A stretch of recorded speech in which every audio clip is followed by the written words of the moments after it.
예, 오늘 하나님께서 우리에게 주신 말씀을 보도록 하겠습니다. 느헤미야 9장 말씀입니다.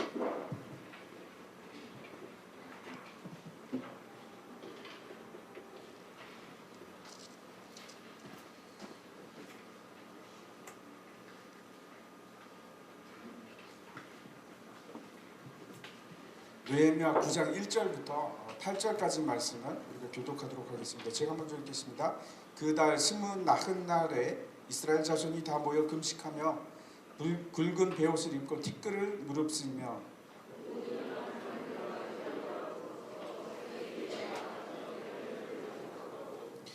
이날에 나 4분의 1은 그 자리에서 서서 그들의 하나님 여호와의 율법책을 낭독하고 나 4분의 1은 죄를 자복하며 그들의 하나님 여호와께 경배하는데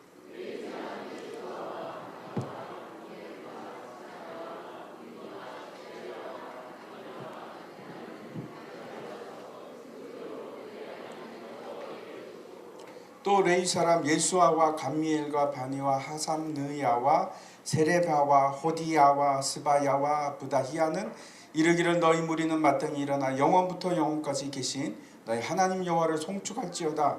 주여 주의 영화로운 이름을 송축하올 것은 주의 이름이 존귀하여 모든 송축이나 찬양에서 뛰어남이니이다.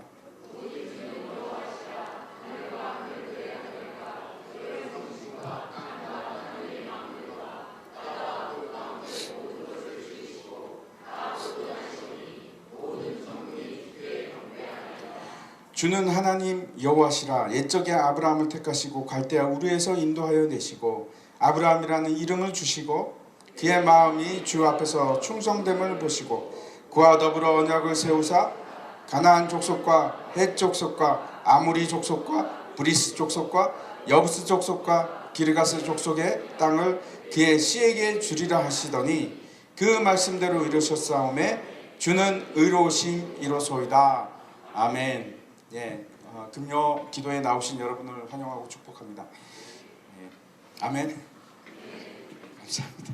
우리가 이제 계속해서 느헤미야를 통해서 부흥을 바라보기를 원합니다. 근데 부흥이라는 단어가 영어로 이제 리바이벌인데 다시 살아나다, 활기를 찼다, 뭐 이런 말입니다. 그런데 이 성경에서 리바이벌이라는 단어를 무엇으로 기록하고 있는가 하면은 하야라는 이제 단어인데 그게 무슨 뜻인가 하면 생명입니다. 생명. 살아있는 실체, 살아있게 만드는 것. 그것이 여러분 부흥입니다. 살아있는 것이 부흥입니다. 대표적으로 이제 부흥이라는 단어를 쓰고 있는 곳이 하박국서인데 이렇게 기록이 되어 있습니다. 여호와여 내가 주께 대한 소문을 듣고 놀랐나이다. 여호와여 주는 주의 일을 이 수년 내에 부흥하게 하옵소서. 이 수년 내에 나타내시옵소서. 진노 중에서도 긍휼을 잊지 마옵소서라고 이제 기록을 하고 있습니다. 우리가 이런 말을 많이 듣습니다. 영국에 이제 가면은 그 크고 고풍스러운 이제 수많은 교회들이 술집으로 바뀌고 클럽으로 바뀌고 그런 얘기를 많이 들으셨죠. 실제로 그렇습니다. 사진을 저기 보면은 첫 번째 사진을 보면 그 저 큰 교회에 앉아 계시고 지금 예배를 드리시는 분들이 다 할아버지 할머니들입니다. 많은 교회가 이제 늙어가면서 미래가 없어지기 시작했습니다. 사실 이제 우리나라도 지금 시골에 가면은 그렇습니다. 사람이 없습니다. 할아버지 할머니밖에 없습니다. 제가 어릴 때 이제 용산에 있는 교회에 다녔는데 큰 교회였습니다. 굉장히 큰 교회였는데 그 교회 이제 목사님이 아주 유명하신 분이었는데 제가 이제 그 선교 나갈 때 그 교회에 이제 들렀습니다. 이제 설교를 하러 들렀었는데 제가 깜짝 놀랐습니다. 그 젊고 힘있고 그러던 교회가 할아버지 할머니들로 그냥 단이 할아버지 할머니들로 채워져 있었는데 너무나 슬펐습니다. 뭐 답답하고 그랬습니다. 저희 할아버지도 이제 장로님이셨는데 교회를 개척하셨습니다. 이제 교회를 세우신 교회가 있는데 거기도 가니까 거기는 더 심해서 한 3분의 2가 할아버지 할머니들. 그 어떻게 뭐 일은 누가 하는지 모르겠습니다. 전부 다 할아버지 할머니들. 이제 옆에 이제 사진을 보면은 교회가 맥도날드로 바뀌었습니다. 그래갖고 저것이 참 어울립니까? 그 다음 사진 한번 보여주시기 바랍니다. 그 다음에 보면은 이제 술집으로 바뀐 이 교회 모습인데, 그 위에 이제 그 사진을 보면은 교회는 이제 그 모스크가 됐습니다. 이슬람교 사원이 돼서 이렇게 이제 이슬람 교도들이 예배 드리는 그런 장소로 바뀌었습니다. 그 다음 한번 보여주십시오. 저기 보면은 이제 영국만 그런 것이 아니고 위쪽에 있는 사진은 네덜란드에 있는 교회입니다. 그런데 그 네덜란드에 있는 교회가 바뀌어서 스케이트보드를 타는 그런 곳이 됐습니다. 그리고 이제 밑에는 여기는 미국입니다. 미국의 침례교인데 침례교가 큰 대형 술집으로 그렇게 치장이 되어 있습니다. 바뀌었습니다. 몇 년 전에 왜 여러분도 잘 아시죠? 기독교에 대해서 말을 함부로 하시는 그 석학이 한 분 계시는데 누군지 아시죠? 그분이 이제 신학교도 나왔습니다. 그리고 이제 기독교를 아주 싫어하십니다. 그분이 이제 하시는 말이 이런 말을 했다고 합니다. 사람들을 교회에 못 가게 해야 하지 않습니까? 그랬더니 그분이 하는 말이 그냥 놔두십시오. 이제 10년이나 20년쯤 지나면 지금도 젊은 사람들이 별로 없는데 10년이나 20년만 지나면 점점 심해질 것입니다. 그리고 이제 뭐 가지 말라고 해도 가라고 해도 그때 가면 사람이 없을 겁니다. 더 이상 교회에는 사람이 없을 것입니다. 그런 말을 했습니다. 이분이. 우리보다 이제 그러면서 하는 얘기가 우리보다 한참 신학이나 문화가 앞서 있는 철학이 앞서 있는 저 유럽을 보십시오. 유럽이 다 기독교가 저렇게 되고 있지 않습니까? 우리나라도 곧 저렇게 될 겁니다. 유럽이 우리나라 교회의 미래입니다. 이렇게 얘기를 했습니다. 우리가 이제 유럽의 교회들을 쇠퇴하기 시작한 이유를 한번 생각해 봤으면 좋겠는데, 여러분 왜 유럽 교회가 저렇게 힘이 없어지고 늙어가고 그렇게 되었는가 하면 분명한 팩트가 한 가지 있습니다. 팩트가 한 가지 있는데 그게 유럽이 되었건 미국이 되었건 우리나라도 뭐 마찬가지인데 언제 저렇게 되기 시작하냐면 하나님의 말씀을 버리기 시작할 때 저렇게 되기 시작합니다. 하나님의 말씀을 버리기 시작하면서 바로 교회가 쇠퇴하기 시작했고, 그리고 또 다르게 하나님의 말씀에 집중하기 시작하면 반드시 뭐가 오기 시작하냐면 부흥이 오기 시작합니다. 유럽과 미국의 교회가 쇠퇴하기 시작했던 것은 결정적인 이유가 하나 있습니다. 자유주의 신학입니다. 자유주의 신학이 뭔가 하면 이 성경의 권위를 부정합니다. 성경은 하나님이 쓴 것이 아니고 사람들이 썼다 하는 것이 이제 자유주의 신학의 가장 큰 핵심입니다. 그런 말을 했던 모든 교회들이 쇠퇴하기 시작했습니다. 뭐 유럽은 거의 모든 교회가 자유주의 신학을 신봉하던 교회들이었습니다. 저렇게 됐습니다. 유럽도 그렇고 그 자유주의 신학을 신봉하던 미국에 있는 교단들은 다 그렇게 그 길을 가고 있습니다. 한국도 마찬가지입니다. 한국에도 그 자유주의 신학을 신봉하는 그 교단이 있는데 쇠퇴일로입니다. 점점 줄어가고 있습니다. 한국 장로교하고 미국 장로교가 이제 틀린 점이 있는데, 미국의 장로교는 거의 모든 교회가 이 자유주의 신학을 신봉하는 교단입니다. 미국 장로교는. 대부분의 미국 장로교는 저렇게 쇠퇴하고 있습니다.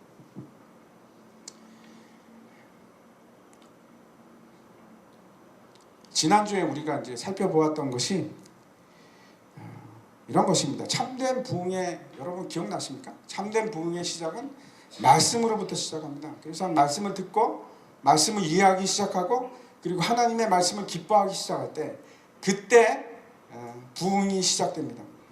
그러면 영국의 교회들은 저렇게 다 찌그러지고 뭐 줄어들고 쇠퇴하고 있는가? 아니요, 그렇지 않습니다. 제가 이제 영국 선교사님들한테 질문을 많이 했습니다. 상태가 어떤지. 저런 교회들이 많이 있습니다. 물론 많이 있는데 그렇지 않은 교회들이 있습니다. 한번 보여주십시오.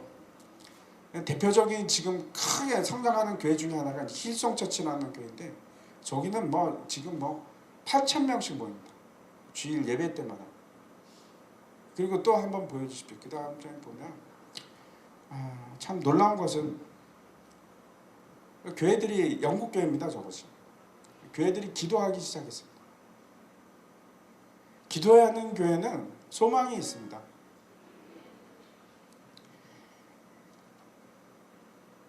때로는 이 하나님의 교회가 후퇴하는 것처럼 보일 때가 있습니다.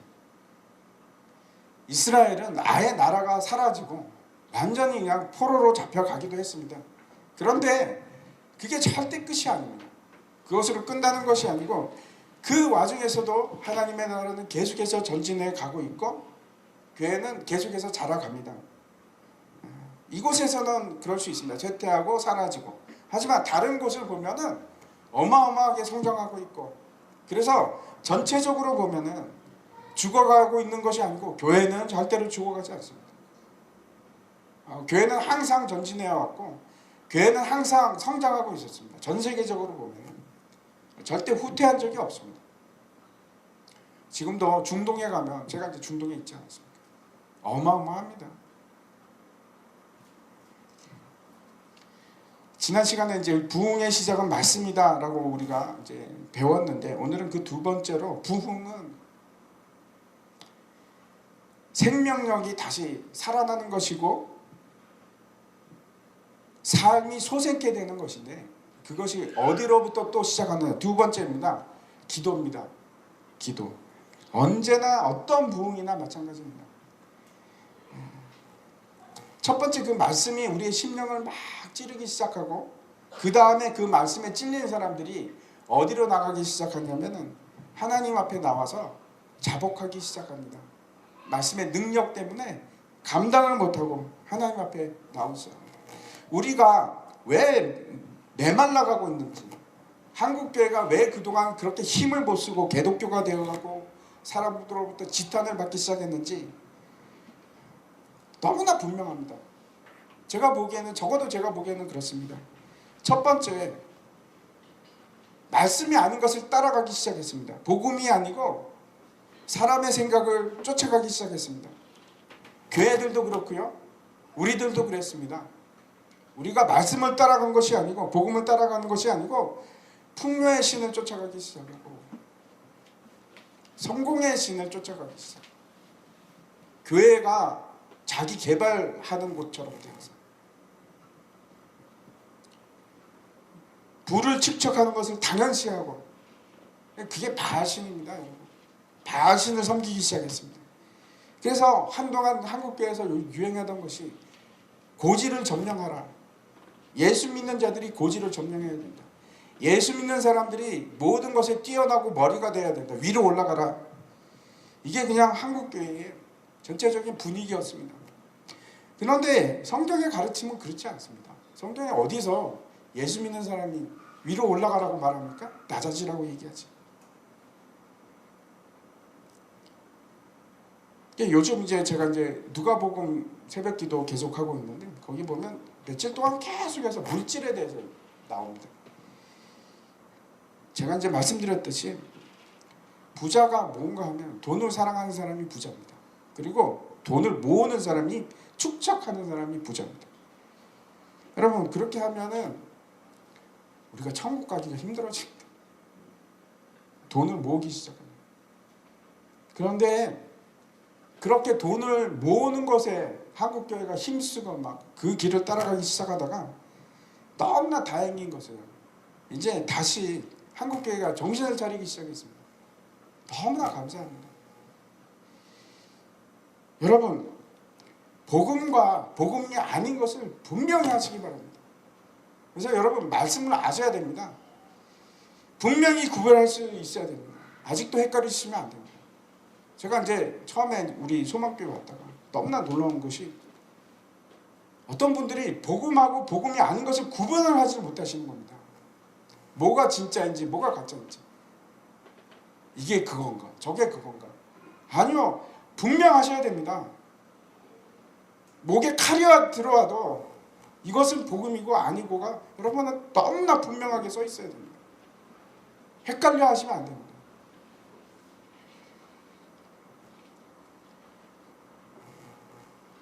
말씀이 떠나고 말씀이 기준이 되지 않기 시작하면 모든 게 다 흔들립니다. 교회가 흔들리기 시작했고, 사람들이 흔들리기 시작해서 사람들이 이제 뭘 하기 시작했냐면 자기 합리화를 합니다. 세상을 향해서 열심히 달려가면서 아니야, 이것이 하나님의 축복이야 라고 자기를 치장하기 시작했어요. 또 한 가지 한국교회가 말씀뿐만 아니고 또 한 가지 잊어버린 것이 있는데 기도입니다. 기도. 회개하고 돌이키는 게 어느 순간에 한국교회에서 사라졌습니다. 회개를 얘기하는 교회가 없어졌습니다. 너무나 놀라운 사실입니다.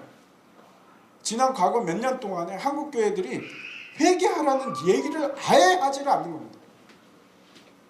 꽤 오랫동안 그렇게 했습니다. 한국교회들이. 무시무시한 일입니다. 교회에서 회개라는 단어가 사라진 것이 얼마나 무시무시한 일입니까? 실제 교회에서 회개하지 않고 하나님은 사랑이십니다, 그냥 오시면 됩니다. 그렇게 하기 시작하면서 목회자들도 회개라는 말을 그냥 금원처럼 여기고 말 못하는 것처럼 여기고 말을 하지 못했습니다. 한국교회의 특징이 새벽 기도였는데 기도하는 인원이 점점 줄기 시작했습니다. 새벽 기도가. 사람들의 삶이 달라져서 그런 건지, 평안해져서 그런 건지, 기도할 일이 이제 없어져서 그런 건지. 다행인 것은 우리 교회에서 지금 계속 이제 자꾸 새벽에 기도하는 분들이 많아졌습니다. 지금은 많아졌습니다. 너무나 감사한 일입니다. 결코 교회가 잊지 말아야 할 것들이 있는데 진리의 말씀을 포기하면 안 됩니다. 교회는 절대로 진리의 말씀을 배우는 것을 게을리해서도 안 되고 진리의 말씀을 타협해서도 안 됩니다. 그리고 이제 두 번째 또 교회가 포기할 수 없는 것이 있는데 그건 기도하는 것입니다. 기도하지 않는다, 교회임을 포기하는 것입니다. 세 번째는 반드시 교회가 해야 될 일이 있습니다. 복음을 외치는 일입니다. 교회가 복음을 외치지 않는다?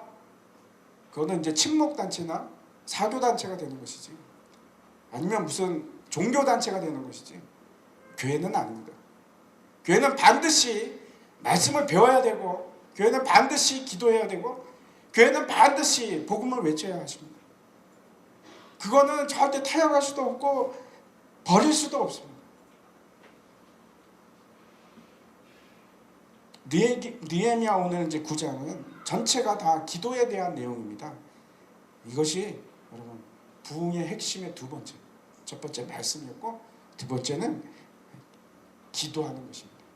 이제 본문으로 돌아가서 우리가 9장 말씀을 이제 쭉 볼 텐데 그 느헤미야의 그 9장에 나오는 그 레위인의 기도가 나옵니다. 제사장의 기도가 나오는데 이 핵심 주제가 뭔가 하나님이 어떤 분이신가 하는 것입니다. 하나님이 누구신가? 하나님은 그 백성에게 무엇을 하셨는가? 그리고 하나님의 그 큰 은혜는 무엇인가? 그 백성들은 하나님을 향해서 무엇을 해야 하는가 하는 것이 계속 구구절절히 그렇게 기록이 되어 있습니다. 본문 이제 6절부터 시작해서 마지막 절까지 긴 기도가 이어지는데 이 기도의 내용이 무엇인가 하면은 이스라엘 역사를 다시 우리가 리마인드하고 다시 되새겨보고 하나님의 존귀하신 위엄을 다시 생각하게 하고 또 사람이 얼마나 부패한 존재인가 하는 것을 다시 보게 하는 그런 내용입니다. 성경에는 이스라엘 나라를 위한 기도가 아주 상세하게 기록되어 있는 곳이 세 곳이 있습니다. 첫 번째가 어딘가 하면 에스라 9장입니다. 그리고 두 번째가 이 느헤미야 9장, 그리고 또 한 곳이 있습니다. 다니엘서 9장. 외우기 쉽도록 전부 다 9장입니다. 여러분 혹시 제가 말씀을 드렸는데 이 세 기도의 공통점을 아시겠습니까? 다 포로기 이후의 기도입니다. 이 기도들이 무엇에 기초하고 있는가 하면 역대하 말씀인데 한번 보여주십시오. 내 이름으로 일컫는 내 백성이 그들의 악한 길에서 떠나 스스로 낮추고 기도하여 내 얼굴을 찾으면 내가 하늘에서 듣고 그들의 죄를 사하고 그들의 땅을 고칠지라. 하나님의 너무나 분명하고 확실한 약속의 말씀입니다. 악한 길에서 떠나고 스스로 겸비하여 기도하기 시작하면, 하나님의 얼굴을 찾기 시작하면 반드시 내가 너를 죄를 사해 줄 것이고 반드시 너희들의 땅을 고칠 것이다. 하나님의 약속입니다.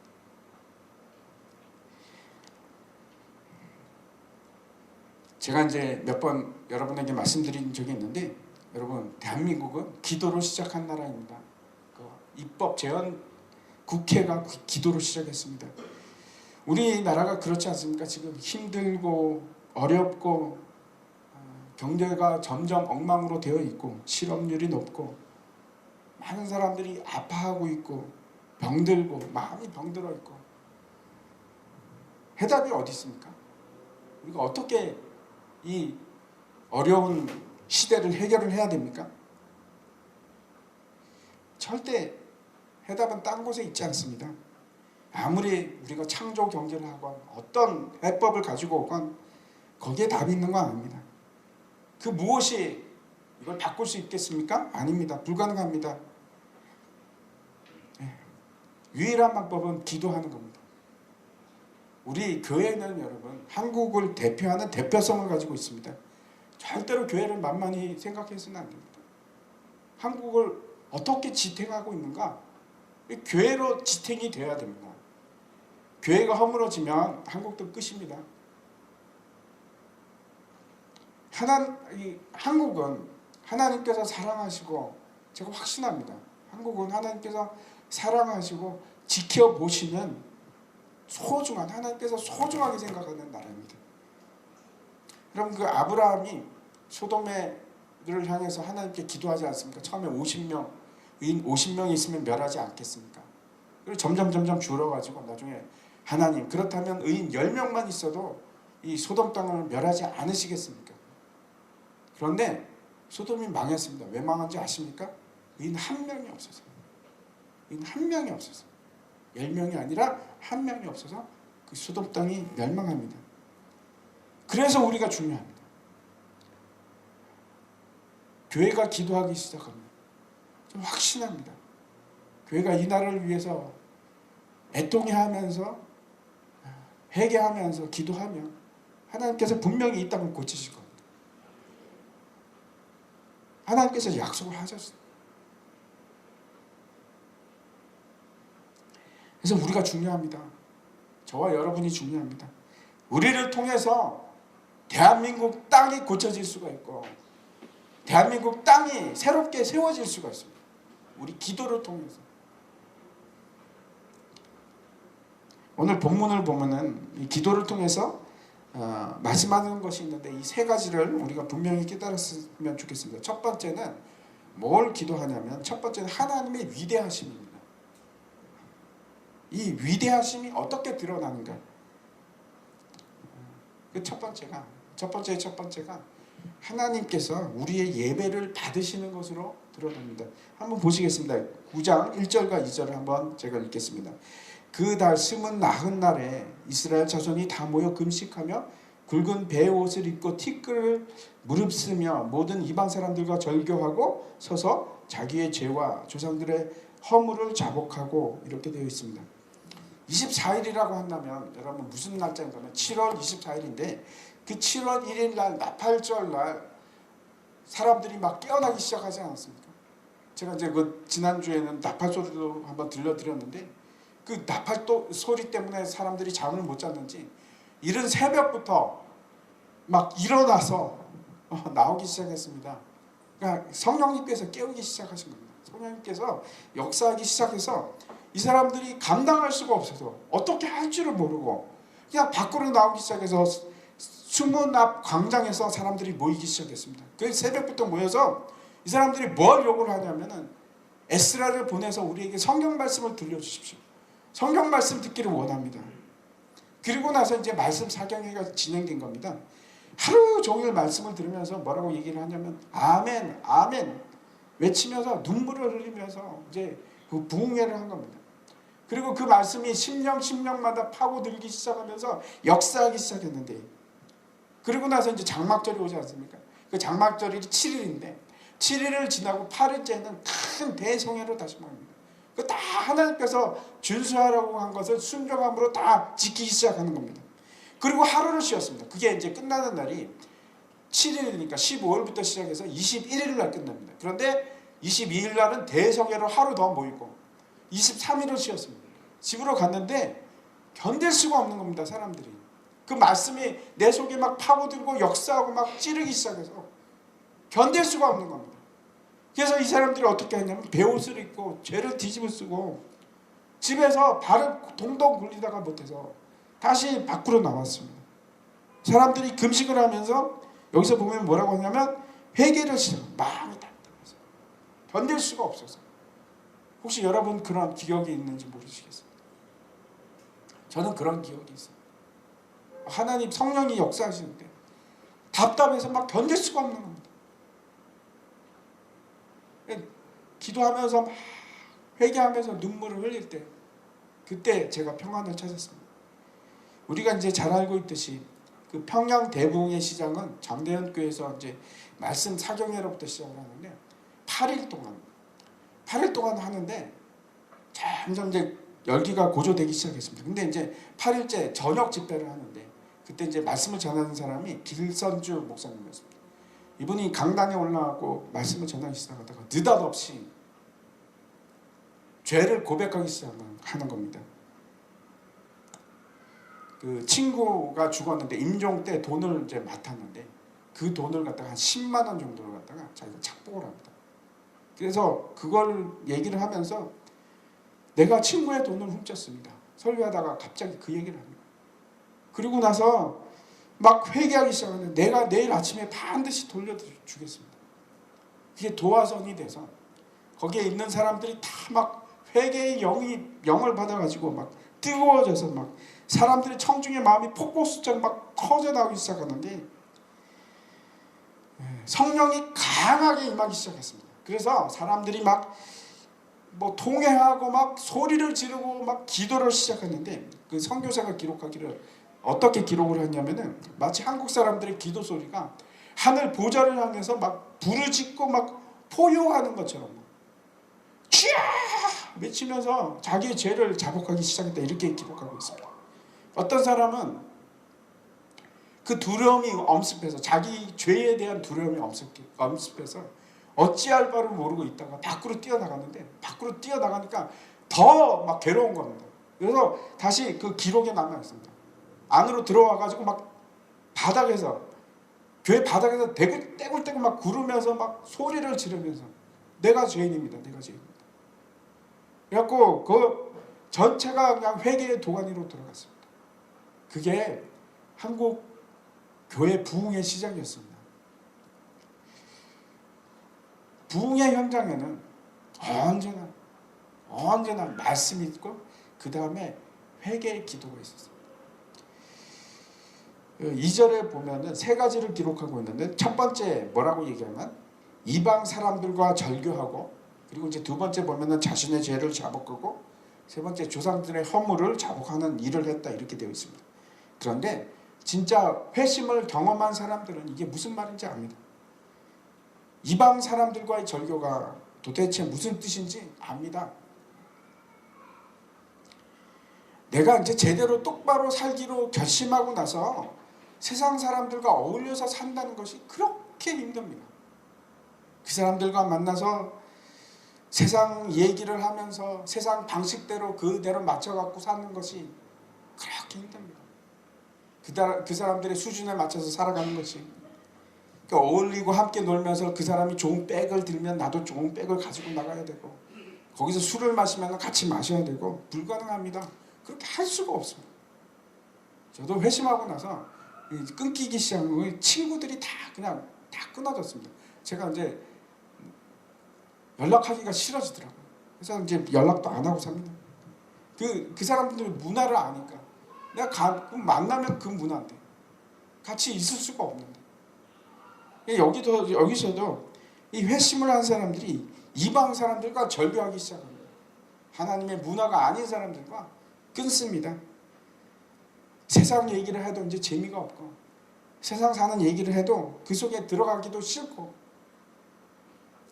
사람들이 그렇게 얘기합니다. 그래도 우리가 세상 속에 들어가서 전도하려면 그 사람들과 사귀어야 되지 않는가? 예, 맞습니다.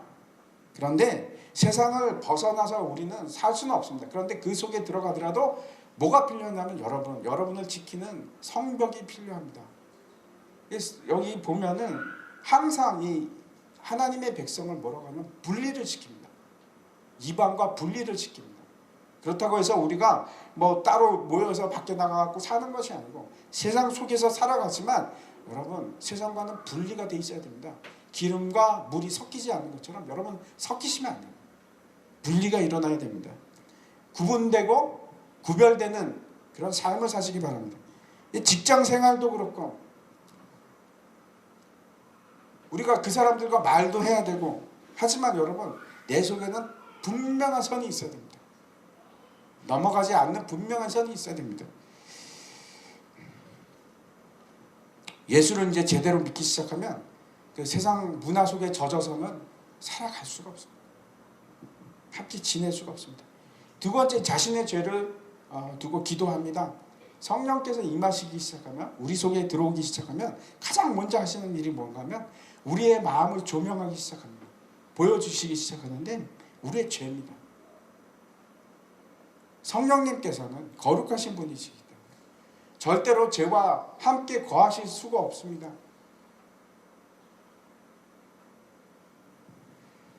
죄를 떠나서 내 자신을 깨끗게 하지 않으면 성령님께서 괴로워서 내 속에 거하실 수가 없습니다.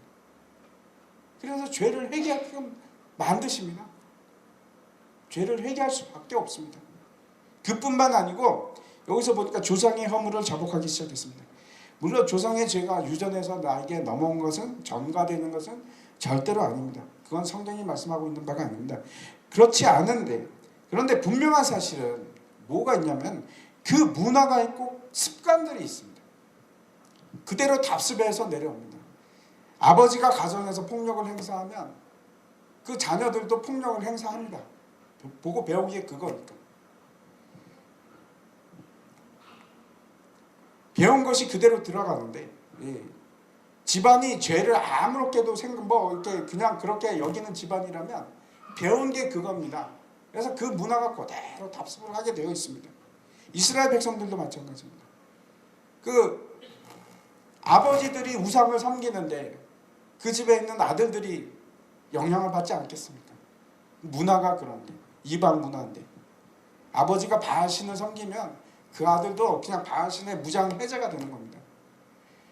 영향을 안 받을 수가 없습니다. 다시 말씀드려서 조상들의 허물을 자백하고 고했다는 것은 결국 나에게도 그런 습관이 있습니다. 내 속에 그런 문화가 있습니다. 하는 것을 지금 자백하고 고백하는 겁니다. 그래서 여러분, 가정의 문화가 그렇게 중요합니다. 좋은 문화를 만드시기 바랍니다. 사람을 존중하는 문화에서는 집안이면 그 자식들도 다 사람을 존중하게끔 됩니다. 하나님의 말씀을 기뻐하는 집안이면 그 아들들도 다 하나님의 말씀을 기뻐합니다. 부모 밑에서 영향을 받을 수밖에 없습니다. 말씀을 사랑하고 말씀을 가르치고 말씀대로 살아가는 집안이 되면 그 자녀들도 그렇게 살아갑니다. 잊을 수가 없습니다. 따라가게 되어 있습니다. 3절을 보시기 바랍니다. 3절을 보면 이날에 낮 4분의 1은 그 자리에서 제자리에서 서서 그들의 하나님 여호와의 율법책을 낭독하고 낮 4분의 1은 죄를 자복하며 그들의 하나님 여호와께 경배하는데 이렇게 되어 있습니다. 낮의 4분의 1이라고 하면은 낮이 이제 12시간입니다. 그 중에 이제 4분의 1이면 3시간 아니겠습니까? 지금 무슨 말씀을 하고 있는가 하면 설교를 3시간을 했다는 겁니다. 설교를 3시간. 여러분은 어떻게 하시겠습니까? 설교를 3시간 하는데 어떻게 하시겠습니까? 그 다음에 기도를 3시간 하라고. 그래서 6시간 동안 예배를 드린 겁니다.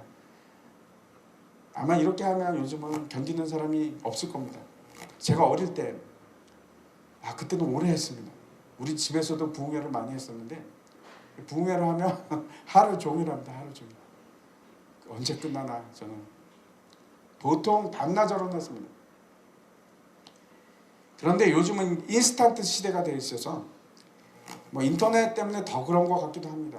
지금은 이제 인터넷에 클릭을 해서 10초 내에 결과가 안 나오면 바로 닫아버린다고 합니다. 설교도 길면 사람들이 좋아하지 않습니다. 예배도 길면 싫어합니다. 그런데 말씀에 대한 사모함이 있고 예배에 대한 사모함이 있으면 시간이 문제가 되지 않습니다. 그 6시간도 짧은 겁니다. 이 이스라엘 백성들에게 있어서는 3시간 동안 쫑긋거리면서 하나님의 말씀을 듣고 3시간 동안 울면서 기도하고 그래도 막 짧은 겁니다. 시간이. 4절을 보면 레위 사람들이 먼저 앞서서 이제 시작합니다. 4절에 보면 이렇게 되어 있습니다. 레위 사람 예수아와 바니와 감미엘과 스바냐와 분니와 세레비아와 바니와 그나니는 단에 올라서서 큰 소리로 그들의 하나님 여호와께 부르짖고. 여러분 무슨 이걸 느낌이 드십니까?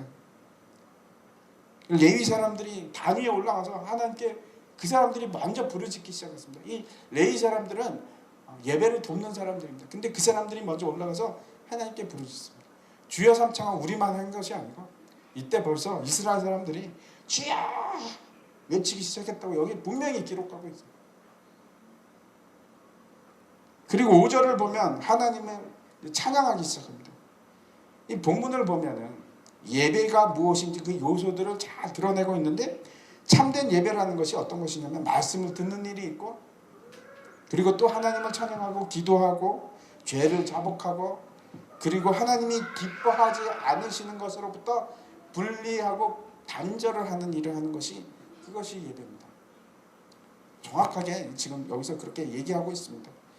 그 토저라는 분이 쓴 그 글이 있습니다. 그 뭐라고 하시냐면은 이렇게 얘기합니다. 우상 숭배라는 것의 본질이 무엇인가? 우상 숭배의 본질은 무엇이냐면, 여러분, 하나님을 가치 없게 여기는 것이 우상 숭배의 시작입니다. 내가 하나님을 가치 없게 여기기 시작하면 그때부터 내 속에 우상이 자라기 시작합니다. 이 로마서에도 그렇지 않습니까? 내가 하나님을 두기 싫어하면 뭘 만들기 시작하냐면 사람들이 우상을 만들기 시작합니다. 그래서 성경을 더 많이, 더 깊이 우리가 알아갈수록, 그리고 그 말씀에 더 많이 반응을 할수록 우리에게 쌓여가는 것이 있습니다. 그것이 뭔가 하면 하나님을 깊이 알아가는 지식과, 그리고 하나님을 사랑하는 사랑입니다. 그래서 이제 예배 가운데 반드시 필요한 것이 있는데, 그것이 이제 말씀입니다. 말씀을 통해서 우리가 축복을 누리게 되는 겁니다. 여러분, 그래서 우리가 말씀을 듣습니다. 예배 시간에는 말씀을 통해서 하나님께서 우리에게 말씀하시고, 우리는 기도와 찬양을 통해서 하나님께 말씀을 하고 말을 하고, 그것이 예배입니다. 5절을 보면 이렇게 되어 있습니다. 너희 무리는 마땅히 일어나 영원부터 영원까지 계신 너희 하나님 여호와를 송축할지어다. 죄를 자복하고, 우리가 이제 넘어질 때가 있습니다. 실패할 때가 있습니다. 분명히 그럴 때가 있습니다. 그런데 여러분 기억하시기 바랍니다. 바로 주님께 나와서 죄를 회개하고 자복하는 일을 즉시 하시기 바랍니다. 그리고 또 해야 할 일이 있는데, 여기 뭐라고 얘기하냐면 자신과 세상을 분리시키는 것, 그리고 헌신하는 일입니다. 내가 세상과 분리시키지 않고 헌신을 하면 그걸 뭐라고 하냐면 위선이라고 합니다. 내가 세상과 분리된 채로 있지도 않으면서 하나님께 헌신합니다. 어떻게 뭘 헌신하겠다는 겁니까? 분리가 안 돼 있는데. 그걸 위선이라고 하고, 만약에 내가 세상과 분리하고 하나님께 헌신하지 않으면 어떤 상태가 되냐면 고립이 됩니다. 여러분, 외톨이가 되는 겁니다. 하나님과 함께 하셔야 됩니다. 내 자신을 하나님께 드릴 때, 연합될 때, 그때 여러분 세상과 분리하는 것이 이제 확실해지는 겁니다. 그리고 그것이 능력이 됩니다. 헌신을 위해서는 반드시 세상과 분리가 되셔야 됩니다. 아브라함이 그래서 고향 친척 아비 본토집을 떠납니다. 세상과의 분리가 반드시 처음에 일어나야 됩니다. 또 하나님의 위대하심에 대해서 6절에서 이렇게 얘기하는데 한번 보시기 바랍니다. 같이 읽겠습니다. 시작. 오직 주는 여호와시라. 하늘과 하늘들의 하늘과 이럴 성신과 땅의 땅 위의 만물과 바다와 그 가운데 모든 것을 지으시고 다 보존하시오니 모든 천군이 주께 경배하니이다.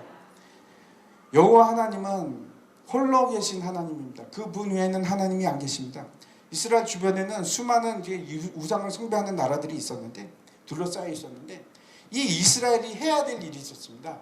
뭔가 하나님은 살아계시다 하는 증인이 되는 거죠. 그 일을 위해서 하나님께서 이스라엘을 두셨습니다. 하나님만이 참 되십니다 하는 증인으로 살아가는 일입니다. 그리고 이제 세 번째 하나님의 위대하심에 대한 증거가 뭐냐면 하나님께서 세상 모든 것을 창조하셨습니다. 세상 창조주는 여러분 하나님 한 분밖에 안 계십니다. 이 사실에 여러분 승복하시기 바랍니다. 이게 세상이 하나님이 세상을 창조하시고 하나님께서 그 모든 것을 알고 계시고 우리도 창조하셨다는 것에 내가 승복하기 시작하면, 그리고 그렇게 되면 반드시 주인은 하나님밖에 없습니다. 그렇게 하기 시작할 때 놀라운 일들이 벌어지기 시작하는 겁니다. 로마서에는 앞에서 제가 말씀드렸듯이 하나님을 잊기 시작하면 우상이 우리 속에서 자라기 시작합니다. 중요한 사실은 그렇게 하나님께서 우리를 창조하신 것으로 끝내는 것이 아니고, 만드신 것을 그냥 두시는 것이 아니고 돌보십니다. 심지어 참새 한 마리까지 돌보신다고 기록을 하시고 계시는데, 성경은 까마귀 새끼 한 마리가 배가 고파 올 때 하나님께서 먹이신다 라고 분명히 기록하고 있습니다. 한번 보여주시기 바랍니다. 시편에 이런 기록이 있습니다. 모든 사람의 눈이 주를 앙망하오니 주는 때를 따라 그들에게 먹을 것을 주시며 손을 펴사 모든 생물의 소원을 만족하게 하시나이다. 이것이 하나님의 위대하십니다. 그래서 우리가 예배를 드릴 때, 기도할 때 하나님을 찬양할 수밖에 없습니다. 모든 포커스를 나에게 맞출 것인가 하나님께 맞추시고, 여러분 예배 때는 나에게 맞추는 것이 아니고 하나님께 맞추셔야 합니다. 초점을. 내가 무엇을 받을 것인가, 내가 어떻게 위로를 받을 것인가 하는 것이 아니고, 내가 어떻게 하면 하나님을 즐거워할 것인가, 내가 어떻게 하면 그 높으신 하나님께 감사할 것인가, 거기에 초점을 맞추시기 바랍니다. 두 번째, 이 기도는 하나님의 선하심에 대한 기도였습니다. 7절부터 이제 보면은 이스라엘 역사를 언급하고 있습니다. 그런데 그 이스라엘 역사를 언급하는 이유가 왜 그런가? 하나님이 그토록 선하시기 때문에 그렇습니다. 이루 말할 수 없는 선하심이 계속해서 여기 우리가 다 읽지는 않았지만 기록되어 있습니다. 하나님께서는 이스라엘이 그렇게 실패하고 넘어졌음에도 불구하고 계속해서 주십니다. 여기서 보면 준다는 말이 계속 나오는데, 하나님께서 이스라엘에게 만나를 주시고 그 땅을 주시고 율법을 주시고 생수를 주시고 그리고 구원을 주시고 대적에게서 승리를 주시고, 여러분 더 이상 뭘 바라겠습니까? 더 무엇이 필요합니까? 하나님께서 여러분의 필요를 채워주지 않은 것이 무엇이 있습니까? 필요한 것을 다 주셨습니다. 그런데 우리는 불평을 합니다. 하나님을 알아간다는 것이, 그 중에 하나가, 하나님을 알아가는 가장 중요한 것 중에 하나가 하나님의 신실하심입니다. 하나님이 나에게 얼마나 신실하게 하셨는지. 이스라엘의 역사를 다시 한번 생각해 보시기 바랍니다. 아브라함이 뭐가 잘나서 그랬습니까? 그래서 약속을 주셨습니까? 아닙니다. 은혜를 주셨습니다. 아브라함의 자손들을 통해 나라를 이루게 하시고 약속의 땅에 들어가게 하시고, 그럼에도 불구하고 이스라엘의 역사를 보면은 그냥 반역의 역사입니다. 반란의 역사. 하나님께서 그 살아가는 자를 고치시기 위해서 얼마나 많이 품으시고 얼마나 많이 심지어는 매를 드셨습니까? 이 이스라엘을 뭐라고 기록하는가 하면 16절 한번 보시기 바랍니다.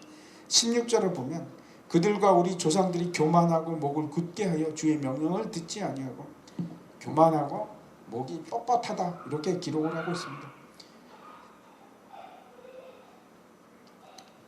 이스라엘이 나중에는 매를 맞는데, 나중에는 매를 맞아도 왜 맞는지도 모릅니다. 이게 맨지도 모릅니다. 정신을 못 차리는 겁니다. 제가 그렇게 오래 산 것은 아니지만 신앙생활을 하면서 깨달은 것이 있습니다. 여러분, 실패함 속에서, 낭망함 속에서 하나님의 은혜가 그렇게 큽니다. 실패함을 겪지 않고서 하나님의 은혜를 경험할 수 있을까? 때로는 우리 성도들 사이에서도 보면 하나님께서 병을 주시는데, 결국 보면 그 병이 얼마나 은혜가 되는지, 병을 통해서 하나님께 돌아오고 하나님이 살아계신 것을 체험하고 그 병이 아니었으면 어찌할 뻔했겠습니까? 때로는 하나님께서 우리를 낮추시기 위해서 망하기도 하고 내가 가진 걸 다 뺏어가기도 하고, 제가 분명히 말씀드립니다. 나중에 보면 그게 은혜입니다. 하나님께서 그때 나를 뺏어가지 않았으면 내가 어떤 괴물이 되어 있을까? 그때 내가 실패하고 망하지 않았다면 그러면 내가 지금 얼마나 교만해져 있을까?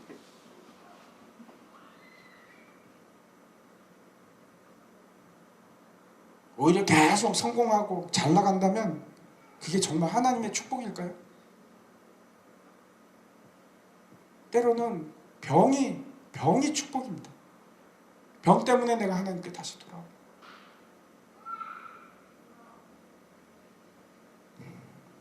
내가 잘 나가기만 한다면 하나님의 그 심정을, 내가 그 아픈 마음을 어떻게 알겠습니까? 내가 어떻게 무너지는 심정을 가지고 항복하면서 주님께 나갈 수가 있겠습니까? 그럴 수가 없습니다. 내가 잘 나갔다면, 내가 성공했다면, 실패 가운데 저도 제 자신이 낮아지는 것을 체험했습니다. 아무리 이스라엘이 하나님께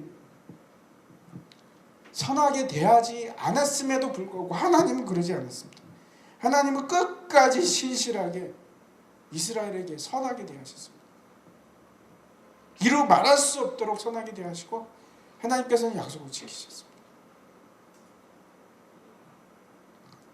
그 선하심에 대해서 우리가 어떻게 찬양하지 않을 수가 있겠습니까?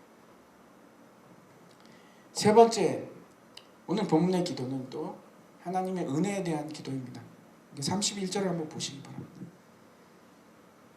31절에 보면 이렇게 되어 있습니다. 주의 크신 국률로 그들을 아주 멸하지 아니하시며 버리지도 아니하셨사오니 주는 은혜로우시고 불쌍히 여기시는 하나님이시니이다. 하나님께서 부르짖을 때 도움을 주시고, 그리고 그 하나님, 그 이스라엘의 그 끝없는, 이루 말할 수 없는 그 패역함과 거역함에도 오래 참으시고, 그렇게 광야에서 불평을 하는데도 만나를 끊은 적이 없으시고, 불기둥과 구름 기둥을 거둔 적이 없으시고, 그 이스라엘은 말 듣지 않는 이스라엘을 너는 안 되겠어, 내가 버리고 말겠다, 포기하고 멸망시키고 새로운 민족을 택하시지 않으시고 그렇게 하지 않으셨습니다. 이 약속을 지키십니다. 처음에 그 약속을 지키십니다. 어떻게 하나님께서 나에게 이렇게 잘해주실 수가 있을까? 왜 하나님께서 그토록 나를 사랑하시고 하나님께서 나를 포기하지 않으시는 것인가? 심지어는 내가 돌아오게 하려고 별별 방법을 다 쓰시고, 내가 죄를 지어도 받아주시고, 그리고 나를 높이시기를 원하시는 하나님의 은혜. 제가 이제 힘들어져서 죽고 싶을 때가 있었습니다. 목숨을 이제 버리고 싶을 때, 그럴 때가 있었는데 하나님께서 저에게 하시는 말씀, 내가 너를 사랑한다. 그 말씀이 그냥 듣기 좋으라고 하는 그런 말이 아니고, 그 말을 듣는데 그 말이, 너를 사랑한다는 말이 가슴을 파고들기 시작하는데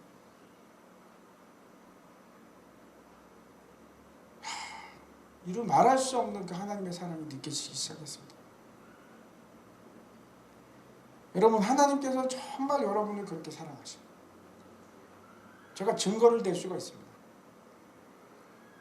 하나님께서 여러분을 사랑하셔서 하나님의 본체이신 예수 그리스도를 십자가에다가 매달아 버렸습니다. 자기 자신을 포기하시고, 그리고 여러분을 사랑하시고 택하신 겁니다. 이루 말할 수 없는 사랑.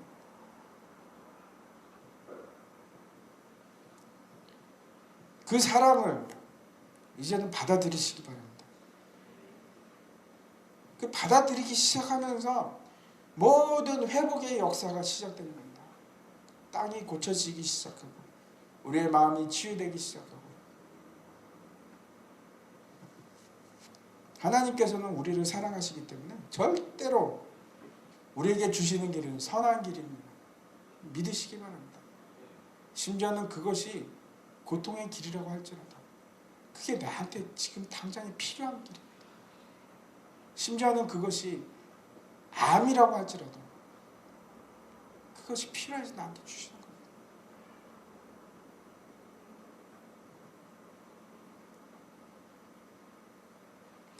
그 사실을 받아들이시기 바랍니다.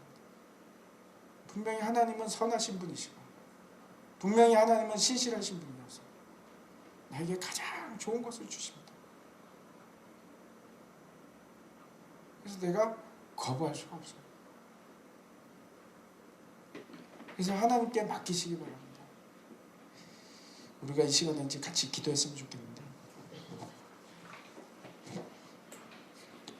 첫 번째 우리가 같이 기도했으면 좋겠는 것은 하나님의 참된 부흥이 우리 마음에 이르기를 바랍니다. 이렇게 기도했으면 좋겠습니다. 주님, 주의 일을 이 수년 내에 부흥케 하여 주시옵소서. 내가 갈망하오니 내 마음이 지금 상처나제 하나님 때문에 녹아내리고 있습니다. 주님, 나를 부흥케 하여 주시옵소서. 내가 다시 소생케 되기를 원합니다. 내 영혼이 살아서 활기차게 주님을 찬양하고 역사하고 움직이기를 원합니다. 죽어있는 것이 아니고 내 영혼이 주님을 찬양하기를 원합니다. 이렇게 기도했으면 좋겠습니다. 두 번째는 하나님의 그 위대하심과 그 선하심과 그 은혜로우심,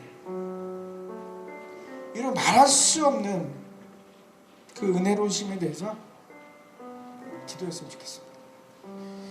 하나님은 우주를 창조하셨고 나를 창조하셨고 그래서 오직 주님만이 나를 지배할 수 있는 나의 주인이십니다.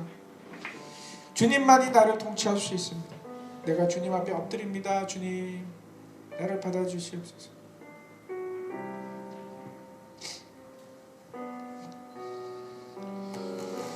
주님께서 나를 그렇게 선하게 대해주셨는데 내가 죄를 지을 때나 내가 주님을 떠날 때나 주님께서 한결같이 나를 기억하시고 내 모든 죄를 도말하여 주시고 나를 은혜의 자주로 이끌어 주셨습니다. 심지어는 그러한 부패한 나를 위해서 예수님을 주셨습니다. 제가 그 은혜를 감당할 수 없습니다.